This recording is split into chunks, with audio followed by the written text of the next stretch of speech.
This is a really favorite quote of mine, and many of you have probably heard this quote before at conferences. DS Interpretation is a large simultaneous interpreting company in the United States, and Bill Wood is a founder. He's a well-respected person in the United States interpreting market. And his quote is, "Interpreters will not be replaced by technology. They will be replaced by interpreters who use technology."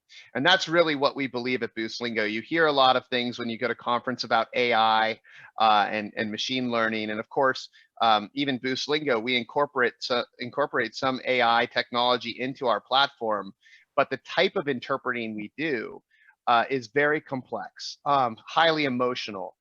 These are things that machines cannot. These types of conversations are decades away from having machines be able to actually do this in-depth type of interpreting, if ever.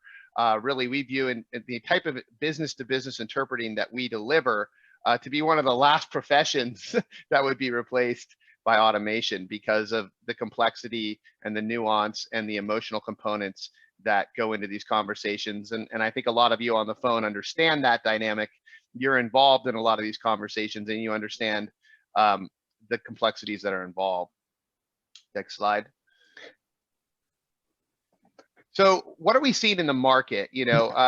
Since COVID hit, in 2020, onsite has been the dominant interpreting service up until about March 15th, 2020. Boostlingo is a platform for phone and video interpreting, but we're also an on-site platform. In other words, language companies use our platform to schedule in-person interpreter meetings through our platform as well. And interpreters use our platform to manage their schedule of in-person meetings, get driving times, upload expenses like parking tolls or mileage rates. All of that can be tracked in the Boostlingo platform.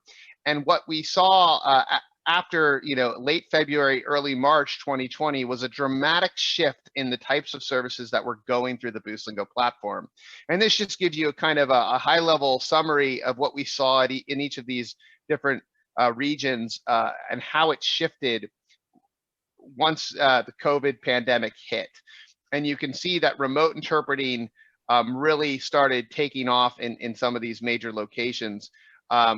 In about 8 weeks, it was nearly completely wiped out as a viable option in many countries, right? An interpreter couldn't go into the hospital or even the law firm or the school district. In many cases, schools are completely closed.